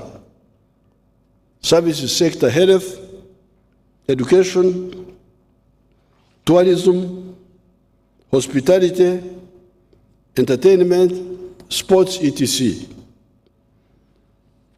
Among the services, it is good that our youth are active in music and sports. In music, we have been assisting some groups and individuals to build recording capacity in the country. General Saleh has been coordinating with the musical groups. Capital and equipment will be provided to our talented groups. At the local level, in the countryside, artists are one of the 18 myogas. You have seen how our youth have excelled in the sports, marathon, etc., Cheptegei and the group. Since 1986, we have been struggling with the economic recovery, expansion, diversification, and transformation. The talented sports youth have come up because of these general improvements. With a bit more revenues that we have now, we shall focus deliberately on sports by building more stadiums and training facilities. It is good that the higher altitude training center at Teriet is now finished. These are just Endozo, Jaribu. In Ntungamo, there were women who were selling beer, local beer. When you come there, you say, somebody will come and say, I want you to fast, I want to test fast. It's called Okoroza. He drinks here, he says, this is not good.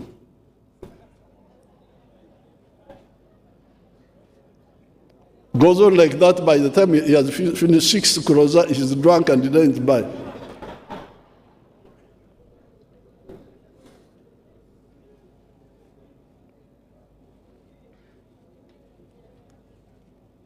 With our growing economy, we shall do much more for sports.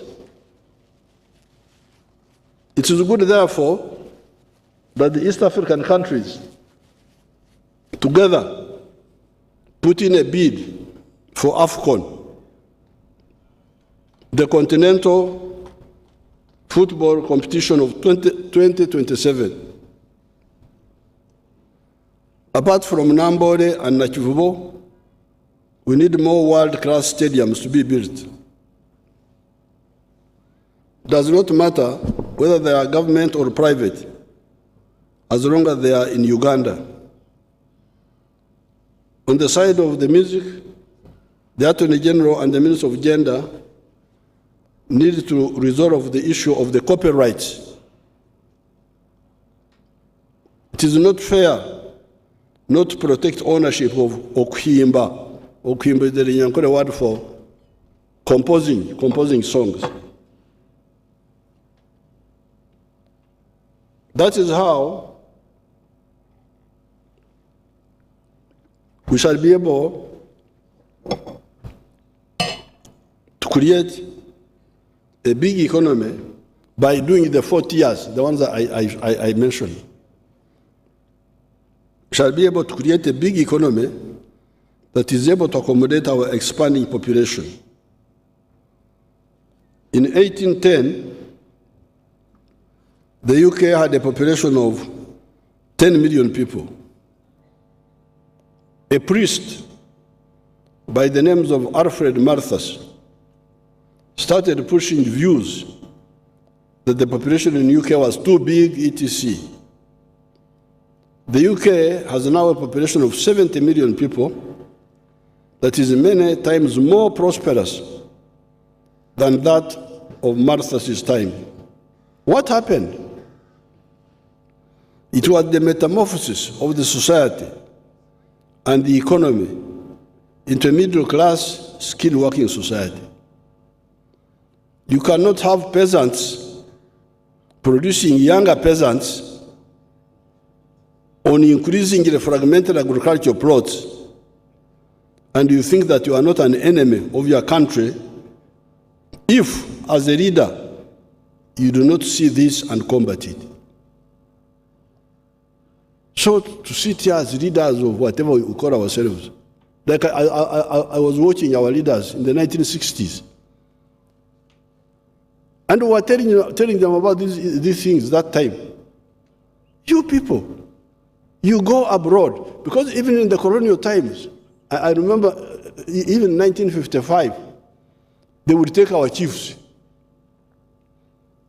The British would take our chiefs to England for study tour. But when I was in the school system in the mid-60s and I was reading, I had not gone abroad myself, but we were reading.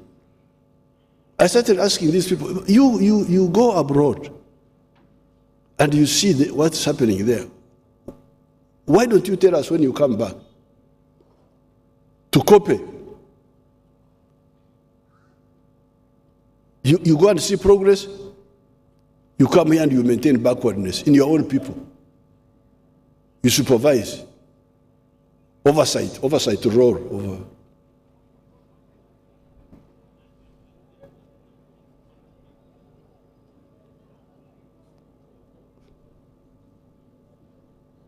You are oversighting backwardness. And you have no problem with that. God will not like it. In the cattle corridor, you were there the other day, you the MPs, you were there in the cattle, you saw in Ngoma. People have nice houses. And income, even when the infrastructure is not there. You saw the road from very bad. The road is not good, but the people have income.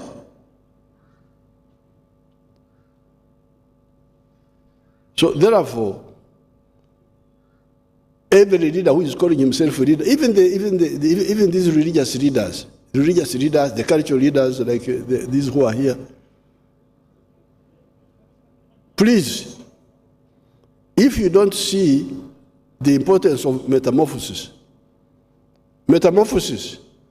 is a biological process in insects. Insect starts as an egg, the egg hatches and it becomes a caterpillar. Caterpillar changes and it becomes a pupa. Then it becomes a mature butterfly. It's called in biology metamorphosis. That's the same with society. We must be clear that we work for social metamorphosis of African societies. Because that's where the problem is.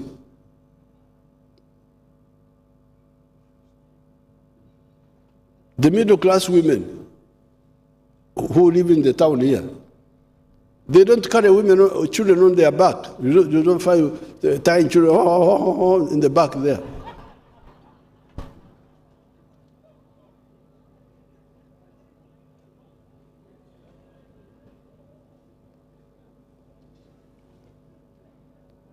Mama Janet here has never carried children on her back. Even when we were in exile, we were pushing our children in these small wheelbarrows. We were,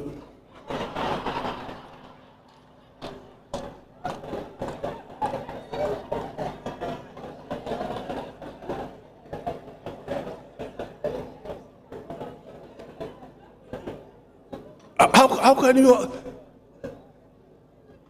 can you have a society? You have got a few people where the children are being pushed in those small, whatever they are, those small vehicles,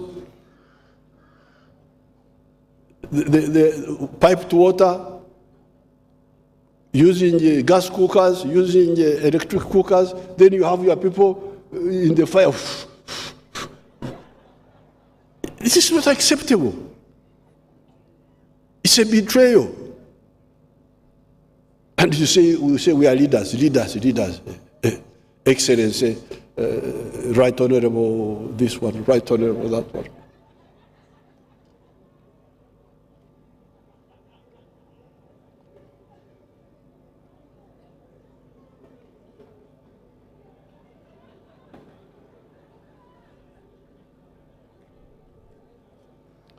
You cannot have peasants producing younger peasants on increasingly fragmented agricultural plots, and you think that you are not an enemy of your country if, as a leader, you do not see this and combat it. We should not be leaders into futurelessness to our people. You can see in Latin America people are running away. From Latin America, they walk on foot to go to America. And yet Latin America is one of the richest parts of the world in terms of natural resources. But the problem is the leadership. In the US, they had leaders who could think about how to transform their country. What stimuli in South America, busy with other things. Africa should not be like that.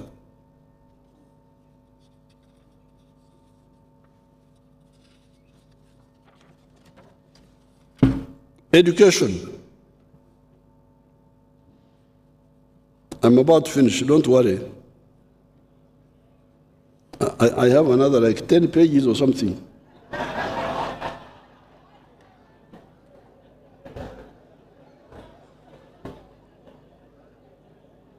Because you are the ones who invited me.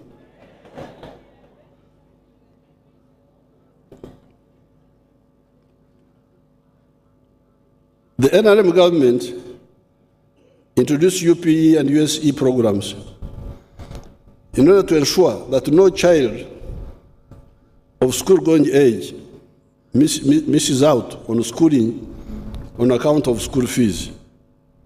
These programs were created to provide free education, especially for the poor families that cannot afford to pay the school fees. It is therefore unacceptable for school authorities to demand fees from the poor parents. Government will not tolerate this practice. Education must be totally free in government schools. The local leaders must enforce this when we give them renewed orders after an internal review to find out what has been the obstacles hitherto. We are going to review and issue fresh orders. Once these fresh orders are given, please, I don't expect any deviation from what we shall tell you to do.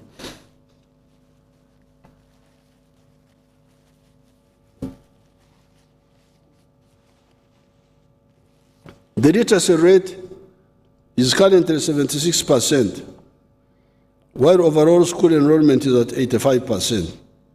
The demand for free primary and secondary education has increased significantly, which is overwhelming the current educational infrastructure. Part of the problem is that private schools have increased school fees, making government schools more attractive. To meet the increase in demand for free education, government is now rehabilitating the primary schools and the traditional government secondary schools. These include 18 secondary schools such as St. Peter's College, Kololo, St. Henry's College, Kitovu, Masaka, Mvara SS, Arua, Nabsusa Girls School, Kampala, Kabarega Secondary School, Masindi, Nabumari High School, Mbale, Namasagari College, Kamuli, and many others. In addition, government is constructing and equipping secondary schools with laboratories and completing the construction and upgrading of technical vocational institutions in Bushenyi, Ruwero, Lira, Mbale, Nyamtanga, Ruentanga, Kabaramaido, Butareja, Sese, Kitugum, and Kariro, among others. The construction of 115 seed secondary schools in the sub-counties which do not have these schools at the moment will continue in the next financial year. To improve school learning and accountability in the government-supported schools, the following will be undertaken starting next financial year. Strengthen the link between education and socio-economic transformation by promotion of science, technology, engineering, and mathematics in education, research, and incubation. Enhancing the technical capacity and skills to support industrial growth, especially manufacturing. Electronic tracking of enrollment, dropout, and retention, and identifying learners, teachers, and institutions using ICT capabilities. Improving the overall staffing levels in the schools. The development of a complete national vocational qualification framework. With our oil money, we shall be able to complete our targets of a government primary school per parish and a government secondary school per sub-county. The railway, the electricity, technical and science education, as well as some national roads, will be the elements our oil money will deal with. I intend to meet with the Petroleum Authority and the oil companies to harmonize so that we do not miss the target of 2025 at the first oil date. Because I don't want this Petroleum Authority to delay our program with petty things. What is this one now? Local content. I don't know. Let's start. Health. Over the last 3 years, since the outbreak of COVID-19, government has strengthened health systems. This has included equipping regional and national referral hospitals, and 225 health center 2s have been renovated and upgraded to health center 3s. In addition, we have strengthened the capacity of the country in vaccine development. For the government to be able to sustainably improve health services, emphasis will be placed on transforming the health care from predominantly curative to preventive through, 1, timely supplies of drugs to address stockouts, as well as provision of relevant medical equipment, prevention and control of communicable diseases through immunization, operationalizing Murago Super Specialized Hospital, and expediting the construction of the Ruboa Specialized Hospital. All existing health center 4s and health center 3s. strengthening the supervision and accountability role of the regional technical supervisory structures, emphasizing through radio programs the importance of nutrition, hygiene, etc., and malaria prevention through killing the mosquitoes and the use of treated bed nets. Strengthening security and good governance. Uganda's borders remain secure, save for the spillover effects occasioned by activities of negative armed groups in eastern Congo and South Sudan. I wish to assure Ugandans and investors that Uganda is a secure and peaceful country. The recent isolated incidents of misuse of firearms and killing of innocent people is being handled with immediate response.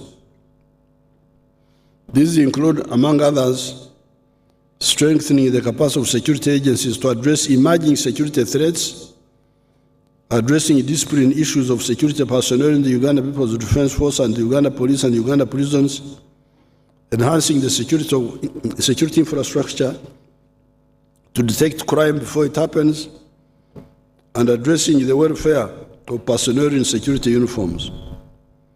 The ability to manage a huge pre-announced event like the recent Martyrs' Day without any insecurity incident, while the terrorists are still running around in neighboring countries such as Congo, Somalia, etc., demands salutations to our security personnel, weaknesses here and there notwithstanding.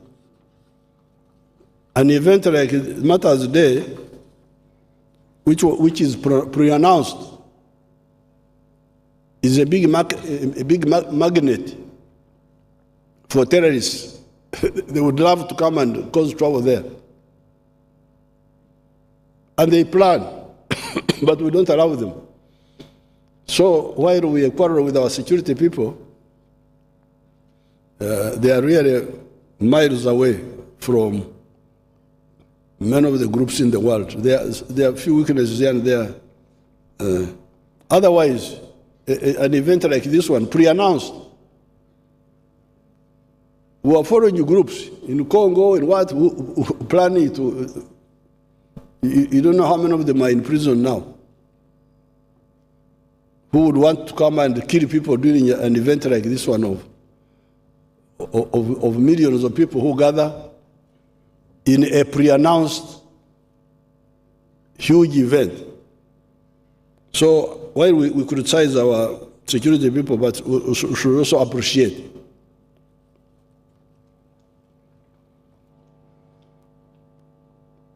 Anti-livestock theft and disarmament operations in Karamoja. The government has enhanced troop levels and combat capabilities in Karamoja to combat cattle theft.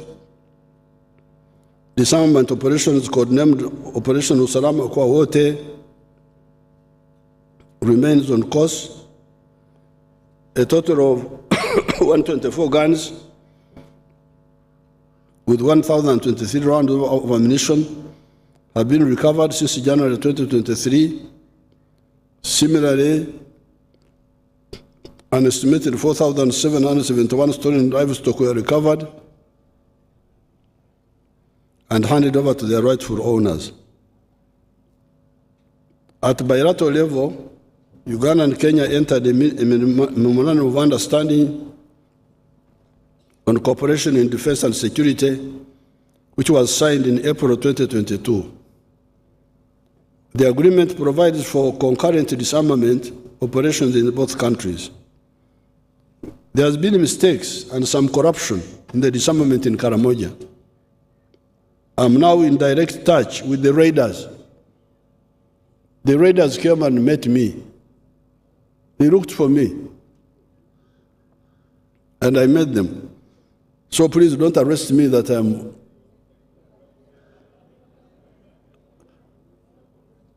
I am aiding and abetting the raiders. But these young people have their own issues. that issue is not so difficult to deal with. There have been so many mistakes by our own people. I'm now in direct touch with the raiders. Some have already come out. They came and I took them around. They visited all these places.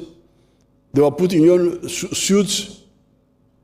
When they arrived back in Kotiro, everybody could not recognize them. Totally changed. Some have already come out, and others seem to be ready to come out.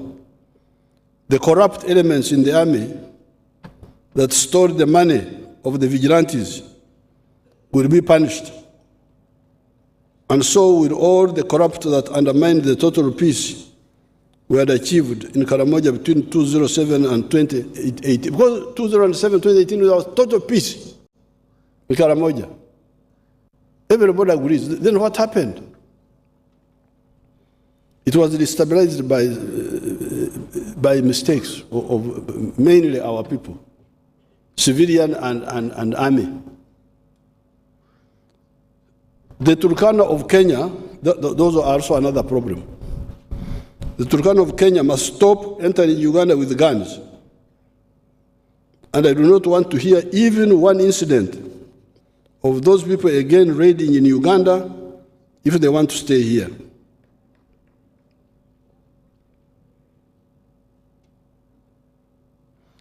All the points put forward in the recent executive order, I gave an executive order recently dealing specifically with the cattle rustling, must be fulfilled. These other clans of Karamoja, I think I will be able to bring them back because I'm already in touch with all these groups. The Dodoth, the GA, the Matheniko, the Bokora, Pian. Now, the ones where we need to collaborate with Kenya are the Turkana. But we shall do it. They will stop, otherwise, they even killed our geologists. 3 of our geologists were killed. I want those who killed the geologists to be brought back. They brought back the guns, but not the killers. I want the killers. But we also have a problem with our Pokot. Our Pokot, there's a man called Rolem. Have you heard of him? He must be around here. If you see him, inform the police.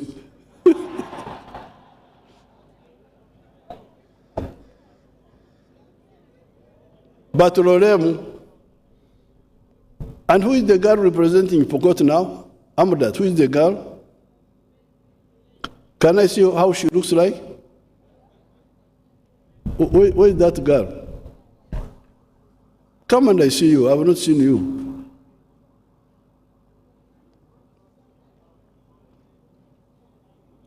There was one who was shooting at Chankwan the other year. That was one of them. When we were in the shooting the other year. She's not here. She has gone to raid. She's not feeling well. She's what? She's not feeling well. She can't be here today. Oh, I hope she has not gone to raid.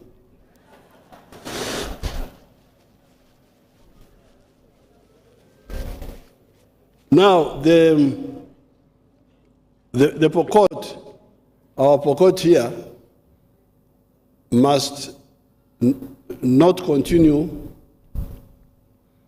to steal from the other clans and take the cattle to Kenya.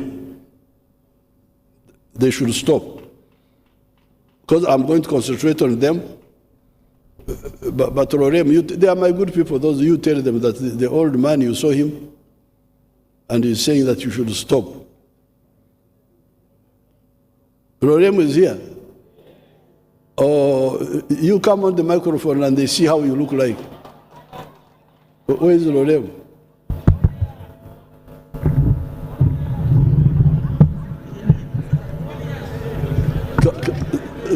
Come and you're gonna see how you look like.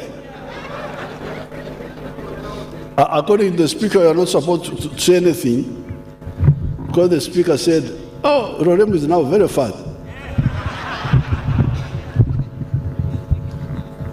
How do they greet in the Pokot? Supai. Sufai. Yes, to the male. Then the female, you say takwenya. Oh, Takwenya. Yes. Takwenya like Sabi. Sebe. Okay, Yeah. now you have heard my message. Please help us. I will do that, Your Excellency, immediately after the budget speech. Thank you. I will go and mobilize them. Thank you.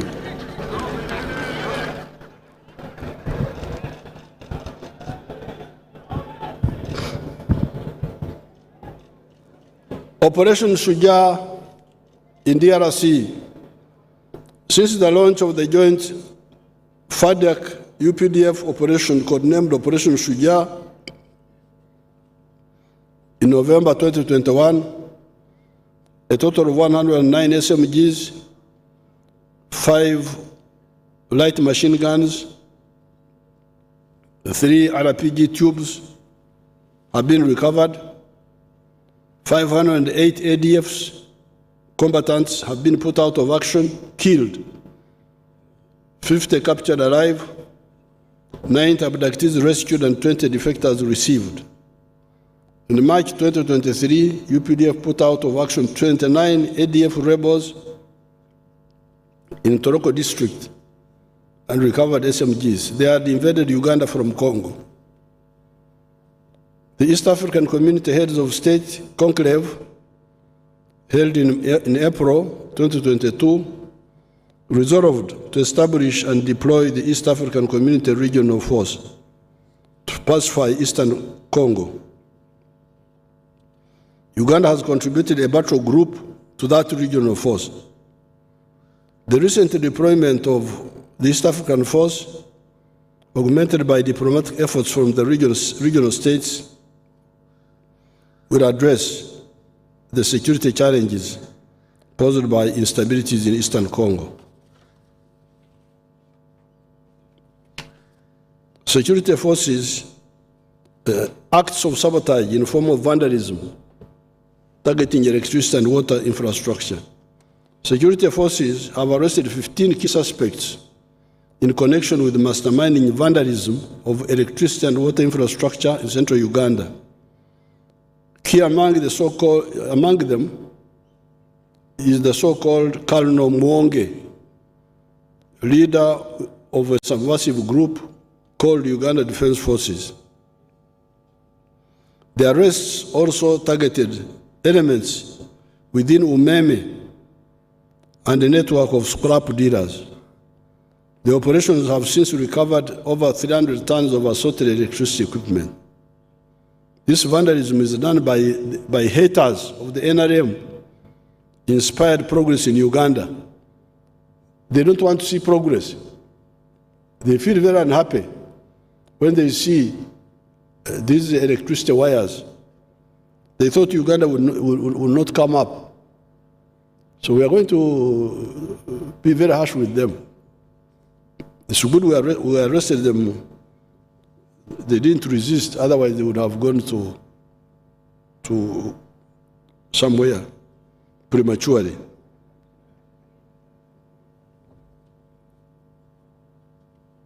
Those who are involved in this will feel sorry for their bankruptcy. Land and land fragmentation. I wish to reiterate my call against the destructive inheritance practices such as land fragmentation. Over-fragmented land becomes LWD, land with disability. That is why, as back at the elections of 1996, in the NRM manifesto, we talked of the 4 acres model and as the medicine for those who had already fragmented family lands.